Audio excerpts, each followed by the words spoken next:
Welcome! My name is Philip Ramos, and with me again is the Melinda King. We're super excited to be here with Anchor Point.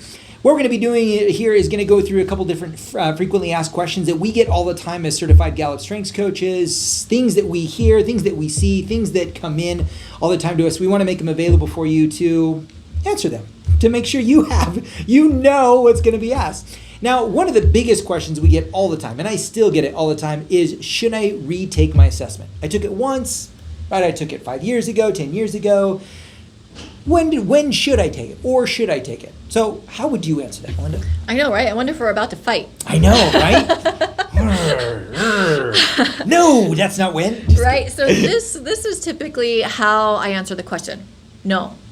I tell people not to retake it. And the reason for that is because the first time you take the assessment, you have no idea what you're getting into.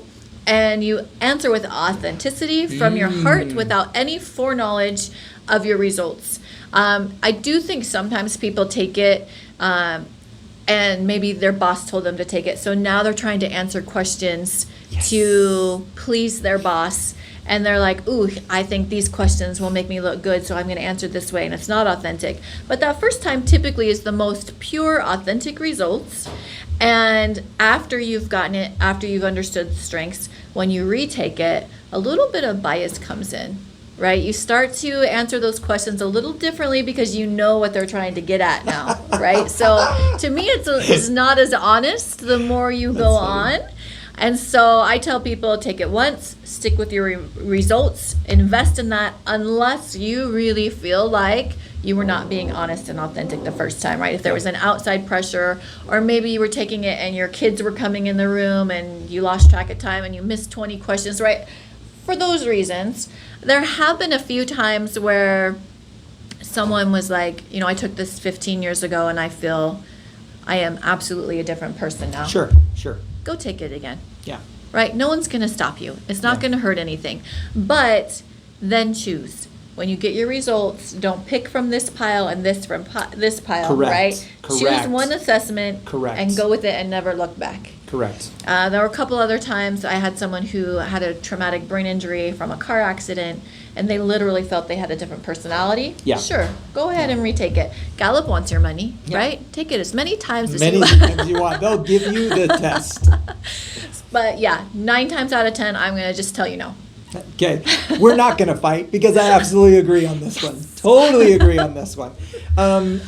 So first of all, when I took my assessment, it's the first, only, and it will be the only time. For me, looking over it, I've learned so much about who I am because of the results that showed up in there. And I think that's part of the journey, right? Is not learning just about these strengths or these talents, but really also learning about how these have affected you over the course of your life. I've learned more from that. And that's why I love this self-development. This is, we can read lots of books and get great tips, but this self-development, this is personalized self-development, right? This is DNA self-development. A lot of the times we read books, we can relate to stories, we can relate to journeys, we can pull some things out of them. But nobody has lived my life in the way I lived it, in the way I operated in it, and the way I showed up in it. I was a unique individual in each one of those experiences, as well as you and as well as Melinda, right? And so I think that for me, taking it again, I don't know, because it's who I am. It's who I am. And like Melinda said, in that moment, I took it because I really wanted to, I wanted to learn, about this. I was going to, take it seriously once I decided I was going to take it, right? And so unless you're being influenced, unless someone is like, I said take it, right? You're just trying to click on the different things and you realize there was no value in that, then yeah, maybe there might come I know that, for example, there's another assessment. It's called the Strengths Explorer for kids. I actually had a young lady take it yesterday. And my son took it when he was 11. I'll have him, retake the full assessment because it's a different questions, more questions. And so he'll do that again, of course.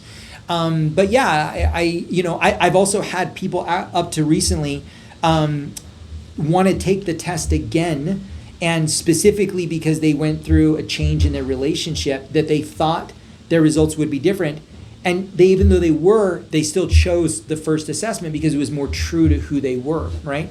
And I think that that's, going back to what Melinda said, we can't pick and choose and say, intellection showed up at number 1 here and responsibility showed up at number 1 here and say, well, but number 2, they're the same. So I think I'm going to pick this one from this and a little bit from this.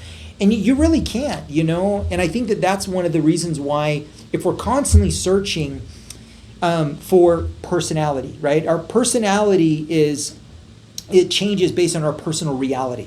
So if we're in a situation and we wake up one day in a totally different, place, room, things, some of those dynamics have changed, but how we're going to operate internally is going to be very much the same, And so we want to be careful. This is not a personality assessment. Don't search for that. Don't search for the right traits, right? Don't search for the right boxes. I've heard of people taking the test because they wanted specific things to show up in their top 5, and I thought that's demeaning you're negating the whole purpose of it, is to not just explore, again, just the name or the theme or the specific thing or the color. What you're really looking to explore is what drives me and gets me up and gets me going and gets me through these challenges, but also what has also hindered me because I just didn't know how it operated. I didn't understand how that showed up and how I can manage that better. And I think that that's super important. And so I like Melinda, I think we agree on this one. Anytime that you want to be almost extra cautious and really ask good questions, why are you taking it? Because more often than not, it just forces more questions versus really leaning in and mastering who you are. We have 1 through 34, right? And you can get really good at your 1 through 15.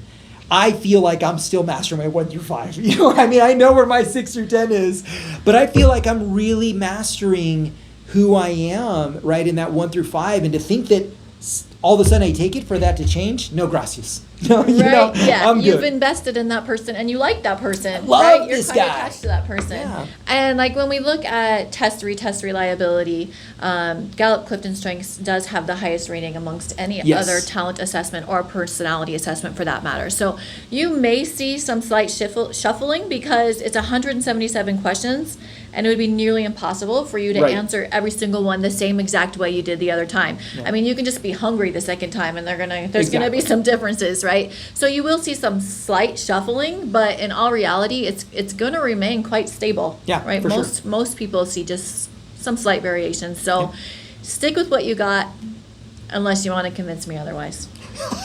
I love it. Fair? I love it. Fair. All right. Thanks, guys. See ya. That was fun.